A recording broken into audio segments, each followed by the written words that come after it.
General. We started work on this back in 2008, and it was just completed this year and released in March of 2012.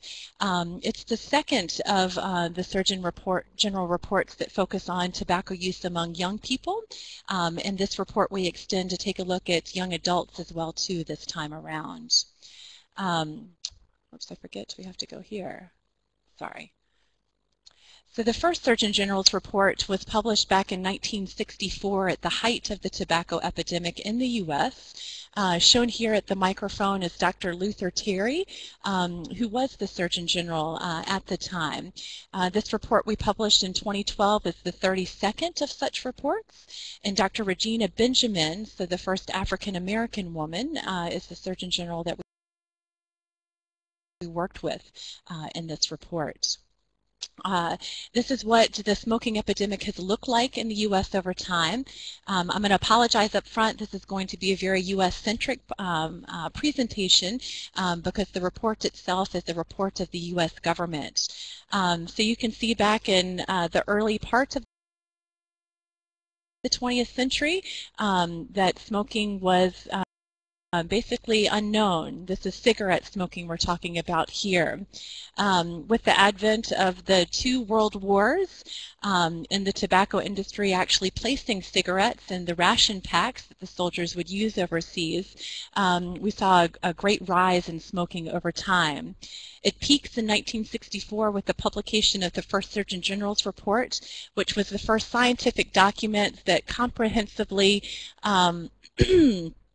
reviewed the science behind the negative health effects of tobacco use. So from that point forward, tobacco use among adults and young people alike began to fall.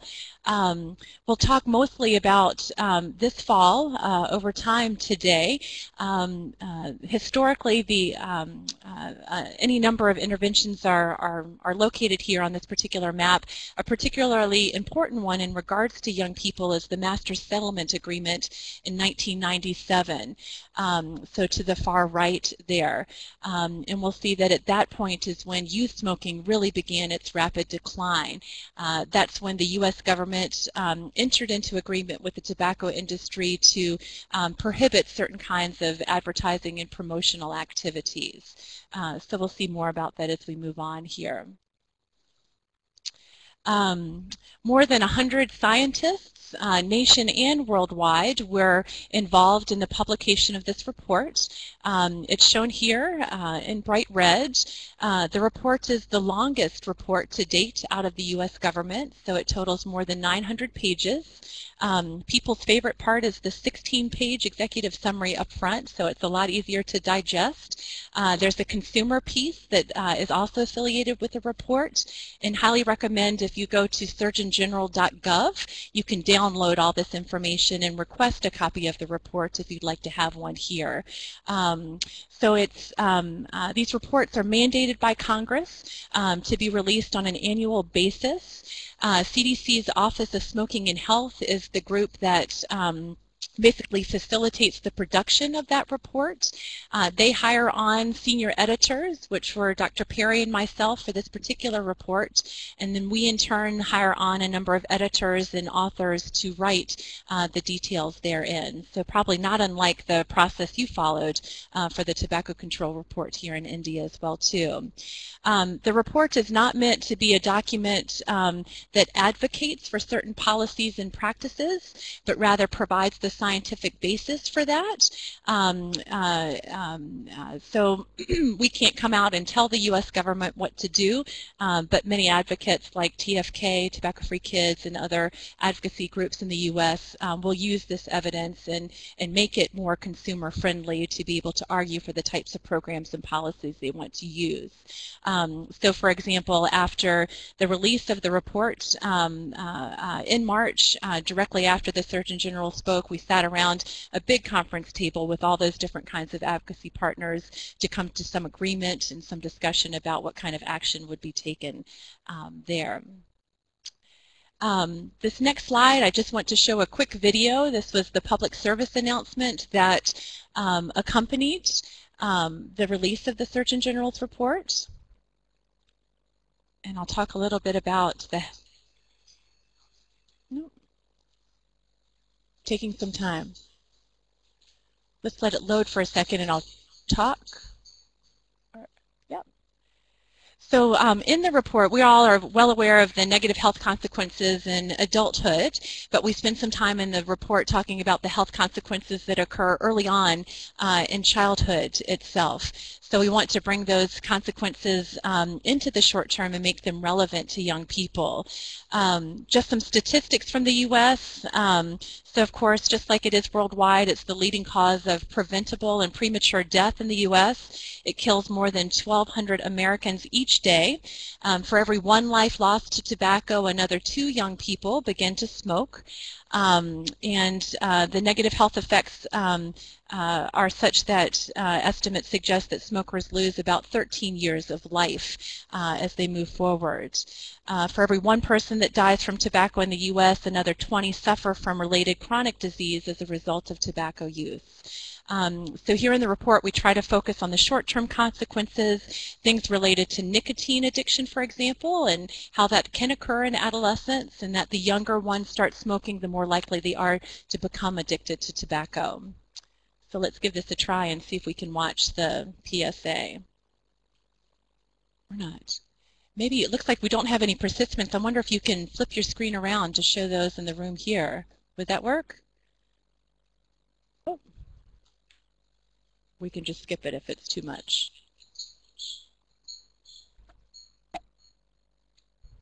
What do you suggest? Yeah, let's move forward. So, can we just move forward to the next slide? We can come back and watch the fun videos a little bit later, perhaps. Thank you. So the Surgeon General's report is divided into a number of chapters, 7 in all. The first chapter provides an introduction, the 7th chapter, the bookend, the conclusion, and in between we discuss important topics. Chapter 3, for example, is on the epidemiology of tobacco use among young people. Chapter 5 is on the advertising that the industry does and the effects that that has on youth tobacco use. Chapter 6 is on interventions that we might use to reduce the prevalence of tobacco use among young people as well too. So I'll focus just on those chapters here, but know that there are other chapters on the etiology of tobacco use as well too within the report itself. So each chapter had a lead editor that wrote. I served in that role for the epidemiology chapter here. So we're just going to talk about some of the major conclusions for the chapter related to age of initiation of tobacco use in the U.S., trends in tobacco use among young people over time, current prevalence of different types of tobacco use, concurrent use, which is becoming more prevalent in the States, and then emerging tobacco products as well. So one of the most major conclusions of the report, and one that was similar to the conclusion in the 1994 report, which is the first one that focused on youth tobacco use, was the fact that most all tobacco use, the initiation of it, occurs in either adolescence or adulthood. So among adults who become daily smokers, 88% report that they used their first cigarette by 18 years of age, and 99% report their first use by 26 years of age. So we talk about in Chapter 7 here, this end line, ending the tobacco epidemic in the U.S. Really is feasible if we could prevent the onset of tobacco use in adolescence and young adulthood. So we need to bring our focus to prevention there. So this is just a graphic that demonstrates that. So the percent of people, again, these are adult smokers who reported using their first cigarette before the age of 18 or 26. Among ever smokers, that first column on the left, and then daily smokers on the first column, or the last 2 columns on the right. The last column on the right shows began daily smoking. So about 2/3 began smoking daily during adolescence before the age of 18, and then another third began smoking daily in young adulthood. So looking at those key transitions across adolescence and young adulthood in terms of prevention, important as well too. Another chapter conclusion too. So we've talked for a long time about tobacco use declining in the U.S. And generally thought that has continued to decline over time, but we see now that this decline has slowed and even stalled in recent years, which is a surprising finding for us. This report, as I said, it took 4 years to develop, and each year we'd have to go back and revisit this chapter and update the data, and we expect those decline to keep ticking down, and it didn't, and scared a lot of people that it really has leveled off here. So you'll see these trend lines. I'll present. The red line is national data. The black line is just specific to the state we come from in Texas, just demonstrating how consistent the trend lines are over time for this particular state. So you can see again the Master Settlement Agreement in 1998. So youth tobacco use increasing until that point. A lot of that attributed to campaigns like Joe Camel. And then after the Master Settlement Agreement took a pretty precipitous decline, but since about 2003, which is when funding has started to slow in the U.S. to these different kinds of programs, that prevalence rate has leveled off and pretty much stalled. So this report becomes a call to these advocacy groups in the U.S. to renew their action in regards to youth tobacco use. We see similar trends in terms of smokeless tobacco in cigars. Latest data actually show instead of a stall that these products may be increasing among white high school males, smokeless tobacco use, and for black high school females, cigar smoking perhaps increasing. So the scale shows a pretty flat line, but you can see from 2003 among high school students, current tobacco use of the smokeless kind beginning to tick upwards again, the red line nationally, and then cigar use, again this stall from about 2003 forwards.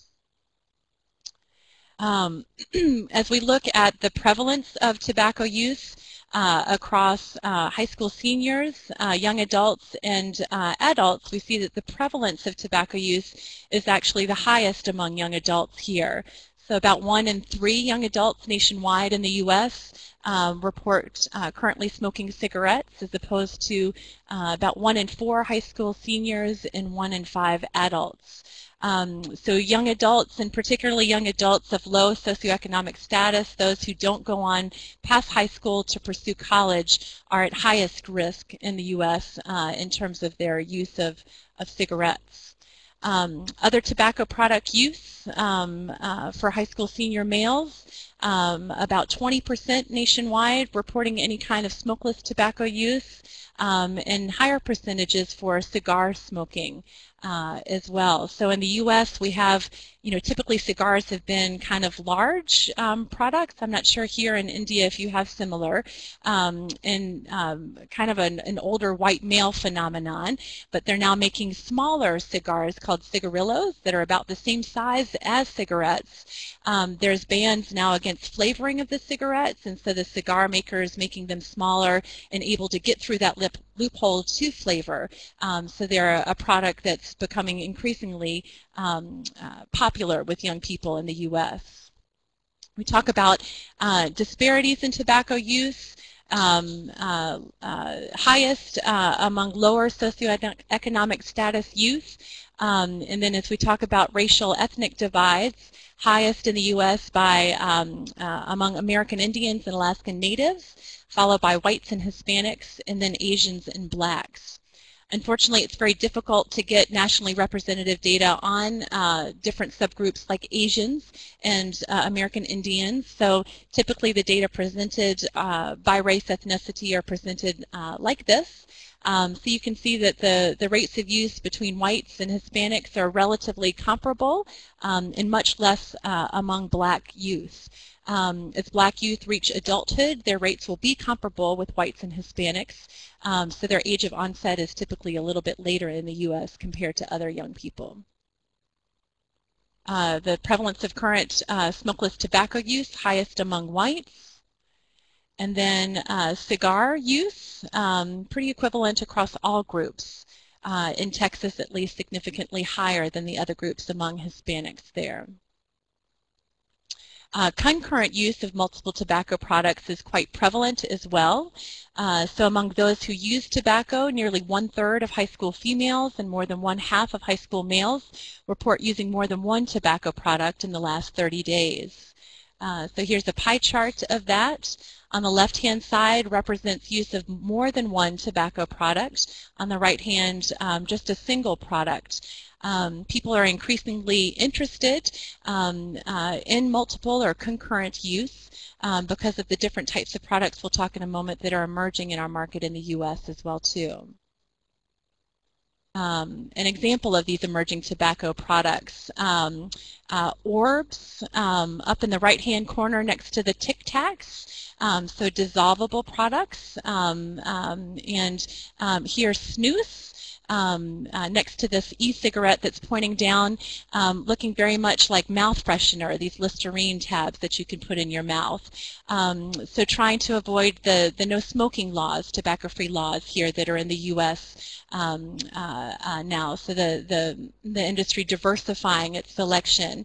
We're seeing hookah become popular among college-going youth. BDs and Kretex, not so much, but again, this idea of adding flavors to cigars as a way to become or get young people interested in tobacco. Menthol flavoring is a flavoring that's still allowed in cigarettes, and we see that's the primary product these days that young people begin using there. I know flavoring popular here. So that's it on the epidemiology of tobacco use, just a few of our findings. The tobacco industry influences. So chapter 5, this is Frank Chalupka and his team that took the lead on this chapter, and it's quite comprehensive. The first time here that the report is able to bring enough scientific evidence to the table to demonstrate a causal relationship between advertising and promotional activities by the tobacco industry and the onset and continuation of smoking among adolescents and young adults. In the 1994 report, they weren't able to make such a strong conclusion, but with the wealth of evidence that we've accumulated since then, we are in fact. So the evidence there that's presented in the report suggests that advertising and promotion activities of the industry influence the awareness of and smoking of particular brands. Recognition and recall of the advertising is high among young people.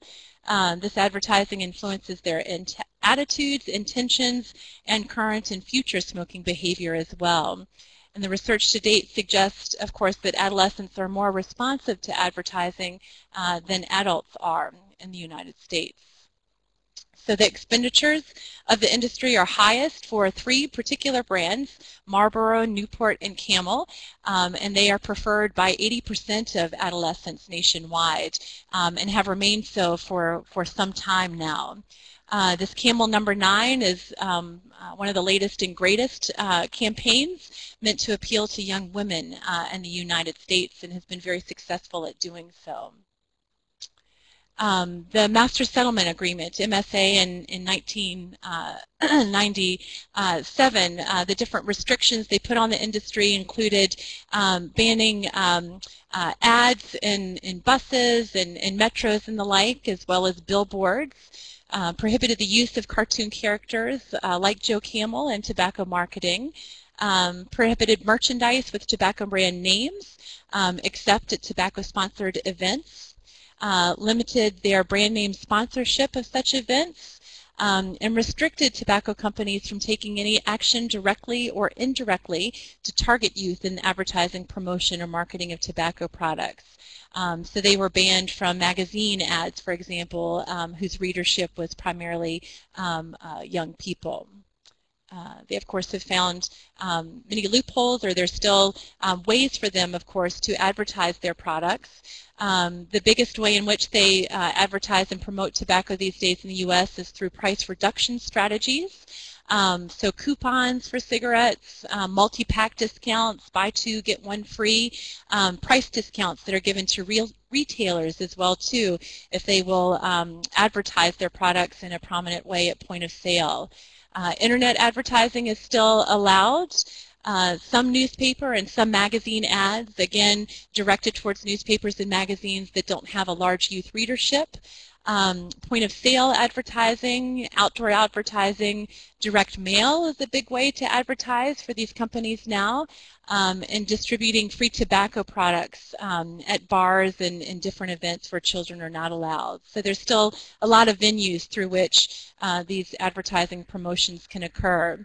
Some of them are sponsored by the tobacco industry, others may not be, even on YouTube, so this kind of surreptitious social media that one might find on YouTube, Facebook, and the other like. Camel No. 9 has its own Facebook page, some users there, I don't know how many on this one as we downloaded that day. An example of what point-of-sale advertising looks like in the U.S. So a whole wall as you step up to the cash register to pay for your products that are not tobacco related, but faced with all the cigarette and smokeless tobacco advertisements there. Advertisements, again, close to point of sale above the candy aisle in a convenience store. Tobacco companies spend an awful lot of money. I believe when we broke these figures down, it's more than $1 million per hour, per day, per year. Most of their money is spent on promotions we'll speak about in a moment, as opposed to advertising sorts of things. Spending on cigarette marketing is now 48% higher than it was before the year of the Master Settlement Agreement as well too. So that's not done, the Master Settlement Agreement, anything to help reduce the industry's advertising. So the black line across the bottom relates to their expenditures on cigarette advertising, and the red line is related to cigarette promotion. So again, promotion is this idea of providing coupons, 2-for-1 sorts of activities, anything that's going to reduce the price of tobacco products and make them more accessible in that regard. So we see in the last few years that their expenditures have dropped, but since the Master Settlement Agreement until about 2005, continue to increase at a high rate. So they're increasingly concentrated again on efforts to reduce the prices of targeted tobacco products. Their expenditures here account for about 84% of cigarette to get tobacco banned from particularly PG-13 and PG&G films. And you can see how the depictions of smoking have fluctuated over time in the top grossing films by these different ratings. Big hoo-ha that instead of continuing to go down, see from 2006 forward, took another jump back up from 2010 to 2011 again. So still trying to be watchdogs there with the movie industry, keeping their strong eyes out. There we go. So just some examples of different kinds of movies that we see smoking in. Rango at the top center. I don't know if that's a film that made it here to India at all, but very popular cartoon series with the kids, and Rango is smoking incessantly throughout the entire film. Cruella de Vil, of course, in the 101 Dalmatians. Sex and the City, Bridget Jones, the girl with the dragon tattoo in the center there. So very popular films in the U.S. And still smoking depicted in many of them. I was so happy the first time we turned on the TV in India, Tessa noticed as it came up the warning label and said, "Look, Mommy, look, they're warning about tobacco use here." So you all have done such a better job than we have here. The last chapter in the report just talks about different strategies that one might use to reduce the prevalence and prevent the onset of tobacco use. You all know all of this, I'm sure, but again, another comprehensive review that provides evidence to suggest that a multiple component approach to tobacco prevention offers the best chance for success.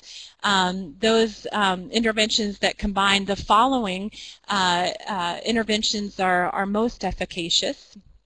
So mass media, price increases, including those that result from tax increases, school-based policy and programs actually made it in as an evidence-based strategy, and then statewide or community-wide changes in smoke-free policies and norms as well too. So I just want to take a moment to talk through each of those separate strategies. Another funny story here, I have tobacco product taxes. As we got to the very end of the publication of the report, Obama administration didn't want to have anything to do with taxes in the report. So we had to go back and change all the language associated with that to talk about price increases and not use the actual word tax, when really the evidence is all about the tax increases that we would provide here. So we'll talk a little bit about that. Here just a simple graph, but I think rather powerful. This is data from the Monitoring the Future study that's been conducted in the U.S. since the 1970s. Here data shown separately for students in class 8, 10, and 12, and the green, the red, and the blue lines, again showing that rapid increase from 1991 until about 1997, and then this decline that's beginning to stall here from 2003 forward. And the purple line from left to right is the cigarette price per pack figure. And so many people will use this graph to demonstrate in the center there how cigarette prices increase dramatically and how in a related way youth tobacco use decreases over time. So much more than just these correlational studies. There's a lot stronger research here. We'll see in a moment it can not only decrease prevalence, but here cessation. So this is the National Quit line in the U.S. The most recent tax hike, and it was quite a big one, occurred in 2009. And the graph that goes up and down here is the number of calls to the quit line in the U.S., and you can see this tremendous spike just before the tax increase. So it really inspires at least people to take action to try and quit tobacco in addition to reducing the prevalence. So we see that these strategies, youth of course are more price sensitive than adults, such that a 10% increase in the price of a tobacco product results in a 3 to 5% decrease in the prevalence of youth. Reduces not only the prevalence but the intensity of smoking, so the number of cigarettes they might smoke each day. Affects the different transitions developmentally in smoking as well too. So evidence in the report that increases cessation among young adults, reduces initiation among young people generally, and prevents progression to higher intensities. Most of the research to date has been done on cigarettes, and we know much less about the effects of this strategy on other types of tobacco products. Here's just a graphic of what taxes have looked like over time for cigarettes, snuff, which is a smokeless tobacco product, and small cigars. You can see this big hike, and most recently in 2009. And you can see too the differential that exists. So maybe not unlike the differential here with bidis and gutka, snuff is taxed at a much lower rate in the U.S. The excise taxes on cigarettes can be applied at federal, state, and local levels in the U.S. You can see there's a lot of state variability, ranging from 17 cents in the state of Missouri, MO in the center there, up to, I believe, New York State has the highest at $4.35 per pack. I believe New York City is the most expensive place to buy a pack of cigarettes in the States, and it's a little over $15 per pack because of the extra taxes that the city itself places on the products as well too. So I'm just curious to know in India what taxes look like on tobacco products. Are they high, low? Are they equivalent across different kinds of products? Educate me for a moment. Uh-huh. Mm-hmm. Mm-hmm. Mm-hmm. To be realized here. Okay, good to know. Okay, that's great. So the other strategy I know as part of your Tobacco Control Act here in 03 is smoke-free legislation. So a lot of evidence in the report too among the efficacy of that for young people. Of course, we can apply to this legislation at different levels, local, state, federal, and institutional policies, and in different contexts as well. Schools, work sites, restaurants, bars, and at home policies as well too. This is just an example of how this legislation varies across the United States. So unlike India, we don't have a national law that prohibits smoking or other types of tobacco use in public places. I should say to date that most of the legislation, too, all of it focuses on reducing cigarette smoking, so we haven't thought broadly about other tobacco products there, but rather message around cigarette smoking alone. Most of these have to do with smoking in restaurants and bars as being disallowed. In Texas, we've been trying to fight for many years now, unsuccessfully, a statewide policy, though a number of cities have been successful at passing local ordinances against smoking in public places. The report demonstrates that this kind of strategy reduces the prevalence of smoking among young people and adults, reduces experimentation, delays transition to daily smoking, increased cessation in young adults, and it's likely that they achieve these effects through the mechanisms through the lower visibility of role models who smoke, fewer opportunities to smoke alone or socially, and just generally the diminished social acceptability of smoking, so changing social norms around tobacco use. This is a favorite slide of mine that comes from Spain. So just to talk a little bit about loopholes, both literally and figuratively, that we might find in these products. So Spain, I think, is well known for the loopholes that they have. This is a bar where they literally have cut holes in the wall of the bar. The only thing that's missing, I think, is a pint on that ledge. So it's meant for people to stick their head through in their hands. He's smoking a cigarette so that he doesn't have to leave the inside of the bar to do that. So unfortunately in Spain there are many loopholes in their laws. It's not very small. So to be cognizant of it as we move forward to implement and subsequently enforce those policies as well too. Right, this is from Nick, who loves to share things like that. So you all in India, right, there's a nationwide law against smoking in public places? Okay. So still a long way to go with smoke-free too. And what are enforcement levels like in India? In activity communities? Oh yeah. Yeah. Yeah. Oh, so bad, right? Yeah. Okay. Well, someday, yeah. As I traveled to Uruguay to do this work, so they were one of the first countries to go smoke-free, and they've seen dramatic reductions there in these policies as well too. So, yeah, someday, right? Yeah. More policy briefs and the like. Mass media campaigns, so a fun way really to be creative and reduce tobacco use. The evidence for this began back in the 1970s in the U.S. with the Federal Communication Commission, their fairness doctrine. So for a while, tobacco companies were allowed to advertise on television, and per the fairness doctrine, public health officials were able to put up a PSA against smoking, one PSA for every 3 tobacco advertisements that disappeared or that appeared on TV. And they started to see tobacco use decrease as a result of that, and so the tobacco industry actually voluntarily pulled their advertising from television at that time so they wouldn't have any competition from public health advocates. These mass media campaigns in the states have evolved to become part of state programs to change social norms, like California campaigns emphasize the negative health effects of tobacco use, like Massachusetts, and Florida's Truth campaign, where they really focused on delegitimizing the tobacco industry. We can use print, video, many different types of media. And the evidence suggests that this type of approach can reduce tobacco use by 30 to 40% among young people. Different characteristics of the campaign that should be present to make sure that these campaigns are effective.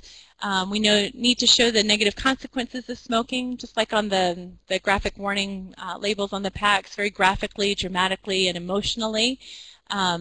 Those that focus on tobacco industry deception and utilize or elicit negative emotions are better than those that elicit humor. So very persuasive way to communicate with young people. of sufficient intensity and duration, so contact with young people at least 4 times. And really the result of these mass media campaigns is to encourage discussion, especially among young people, so there's kinds of conversations that then ultimately we hope discourage tobacco use. So we might come back to this. I'm not sure we can get this up and running on YouTube. Want to try real quick? You all must have seen some of these, I'm sure, along the way. Oh, here we go. Sorry. Just an example of some of the different mass media campaigns used on the state level.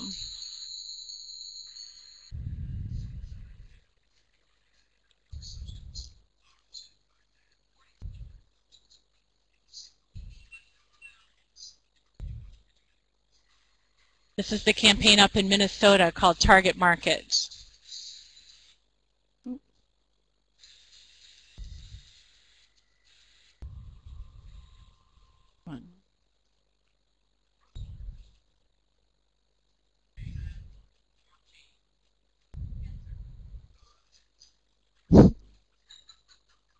Just an example of some of the creative approaches that have been used, I think. Thank you so much. Yeah.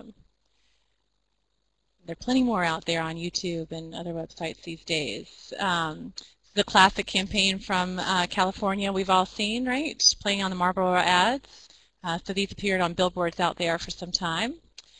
From the Truth Campaign, so what if cigarette ads told the truth? This was down in Florida. So these hip young people at the bars speaking to body bags because 1 in every 2 people dies as a result. Down there, instead of the Surgeon General's warning, it says, forget all the healthy risks. If the beautiful people do it, it must be okay. Ammonia, so talking in this report and others, that's the substance they add to cigarettes that helps nicotine break the blood-brain barrier, and so increases the addictiveness of cigarettes. So here playing on that, it not only increases the impact of nicotine, but is great for cleaning toilets as well too.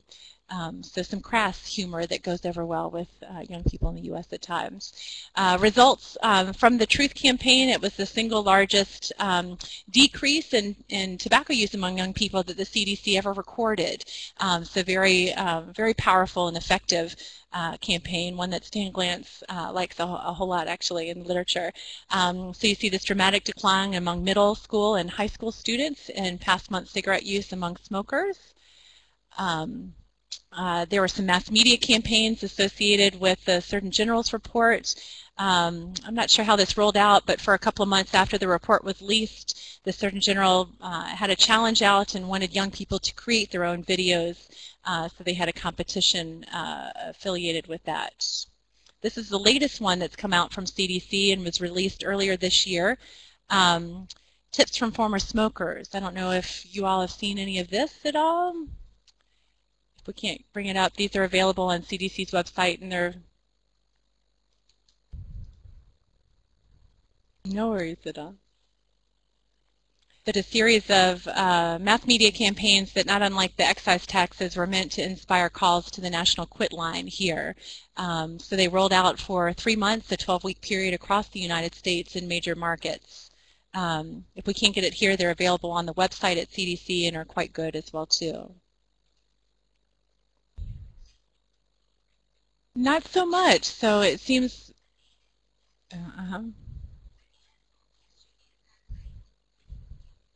So not just directly, of course, on the first-hand effects of tobacco use, but the second-hand effects as well. So Monica, to answer your question, I think evidence that school-based programs using the scare tactics not effective, but mass media campaigns, the more graphic and evocative you can be, the better for young people. So I don't know why that varies between strategies, but at least that's what the evidence to date suggests. Yeah. So India. So I know in Maitri, for example, we did a little bit of mass media, right, with our posters and postcards. Are there any nationwide mass media campaigns that you all have launched on TV or? Mm-hmm.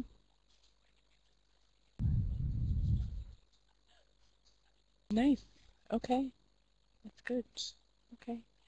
So it could be more opportunities for mass media in India as well, too, perhaps. Yeah.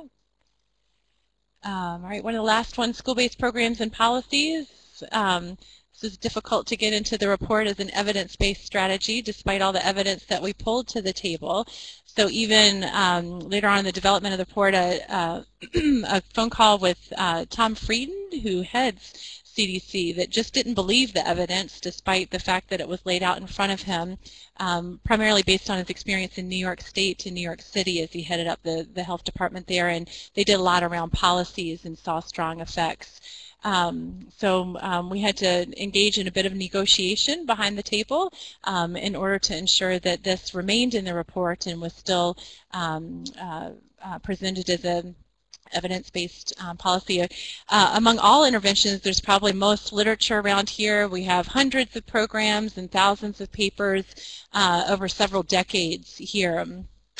There's many evidence-based programs, and these are summarized quite nicely in several different kinds of guides.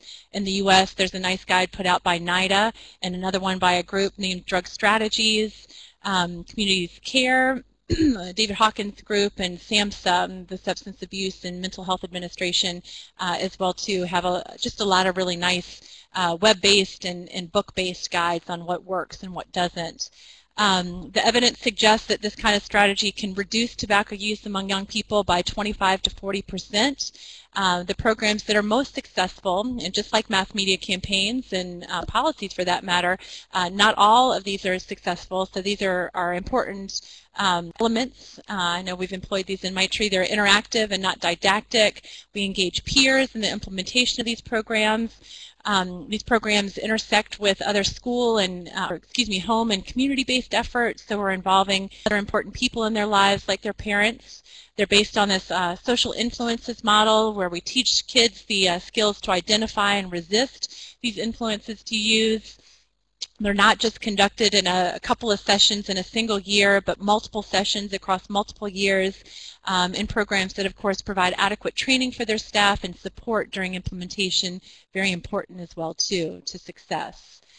In the States, Life Skills Training is a very popular program and is linked with significant reductions not only in tobacco use, but also in alcohol, marijuana, and other types of drugs that are problematic in that setting as well, too. School-based policies, of course, an important part of programs often. The most effective policies provide a rationale for their use, prohibit tobacco use not only among students but also among teachers, staff, and visitors to the school, cover not just school property but vehicles and functions that occur maybe off the proper school property. They prohibit tobacco advertising, possession, distribution, and use, of course, as well, too. The most effective policies are ones that are communicated effectively to not just students but parents, staff, and visitors.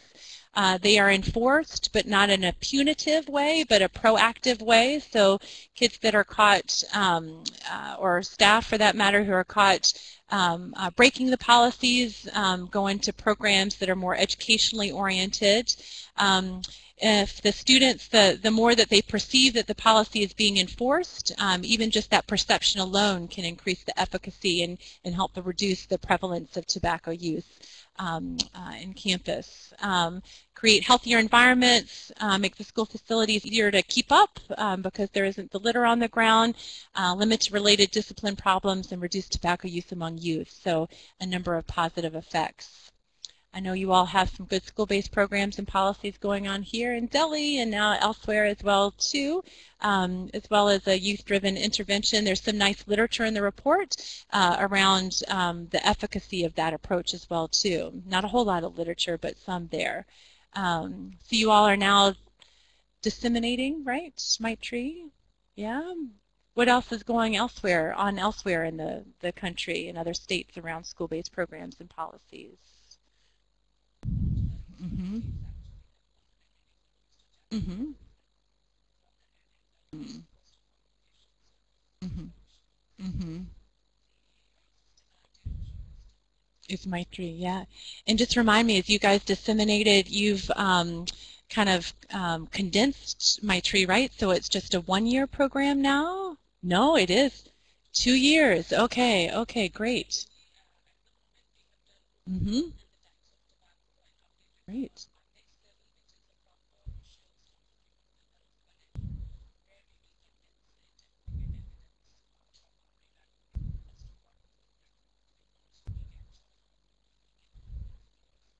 Okay, okay, cool. That's great. Yeah, I know that hasn't been easy, right, to scale up and go as well too.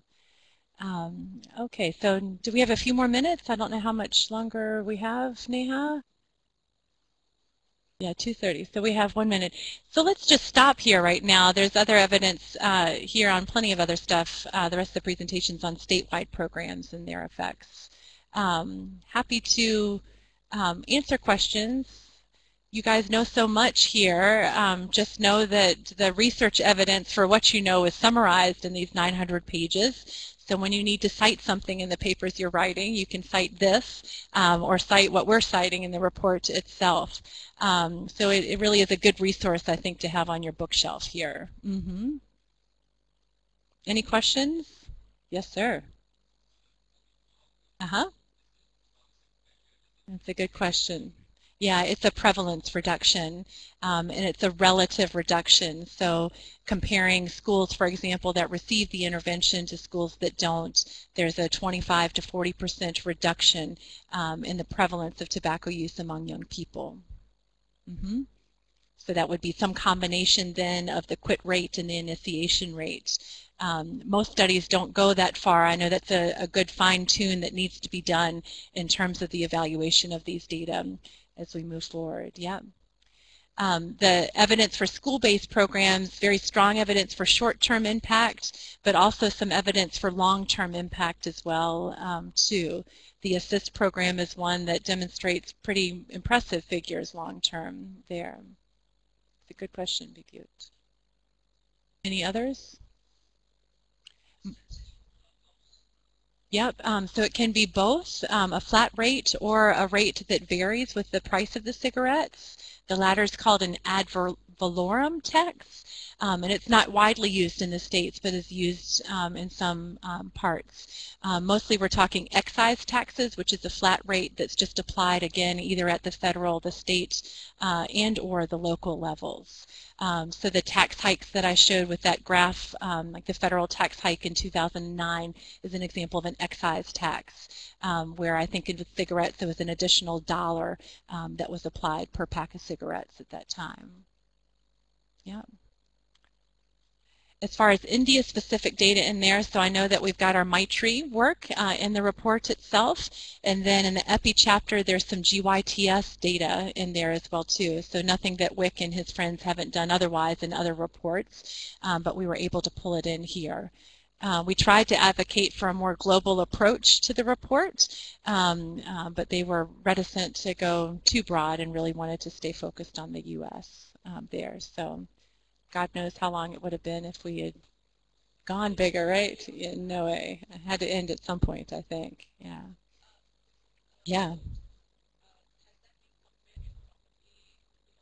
That's a good question. It doesn't appear to be switching over at all, that we saw those same kinds of declines, though less steep, in smokeless tobacco use. Yep, and for whatever reason, as those declines in cigarettes have stalled, they're rebounding in smokeless tobacco use. So they're moving up instead, and so there may be some switching of products here, but that has not been studied to date. There's still a lot that needs to be done in the U.S. and maybe here as well too. We've talked about which comes first and how do people switch back and forth, just that use of multiple tobacco products, what that looks like. Mm-hmm. Are y'all surprised to hear that tobacco use might be going up again in the U.S.? Yeah. I mean, general perception is that it continues to fall, right? Right. Yeah, yeah. Yeah, so they are more expensive than you'd find here in India for sure. And maybe as expensive as cigarettes. Yeah, so the differential between cigarettes and smokeless is not as big as you would see here in India. So they're not pennies a pack, for example, like gutka or bidis would be here. Mm-hmm. Mm-hmm. Mm-hmm. Mm-hmm. Yes, yeah, sadly not a whole lot, right? It's awful. I want to get out of that country. They were, and in the courts now, so they are stalled in the courts, and I'm not sure how much further they'll go based on that. So the industry is still too strong there. Maybe if Obama has a second term, we might see some progress in that way, but he's been fighting Republicans, the right wing, on other fronts, and so tobacco use not at the top of their priority. He has quit smoking, my understanding right, and we were really trying hard with this report and almost got into the the White House office.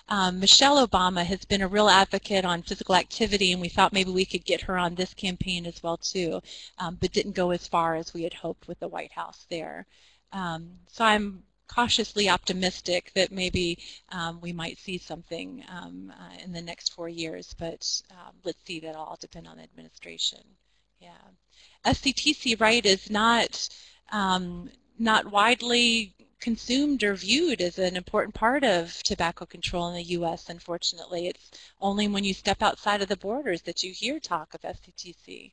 Yeah. We talk a little bit about it in class in EPI 101, but after that, that's it. Yeah. Any other questions at all? Yes, Bijou. Yeah.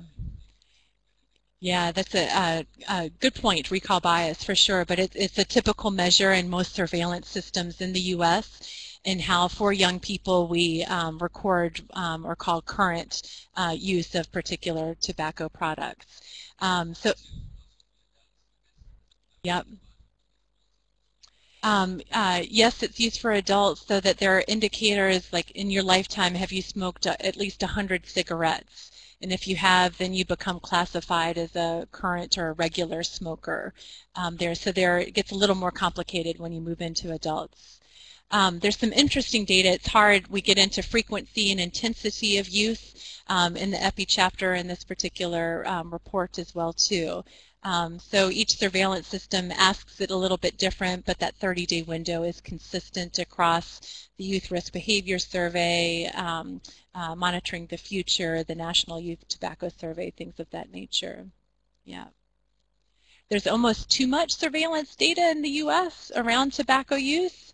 It was too much of a challenge to sit and to go through so many different kinds of surveillance systems and make sure that the questions that we would pull were consistent so that we can compare across time. The tobacco industry is now challenging the number of surveillance systems and taking that to court and saying you don't need to collect so much data. And so as we wrote the report, we had to scrap everything we wrote originally and rewrite that particular chapter to be able to argue for different surveillance systems, the pros and cons of each as well too. So the bureaucracy that's involved in such report writing goes much beyond just documenting the science along the way. But there are important scientific concerns, of course, to consider as it's doing.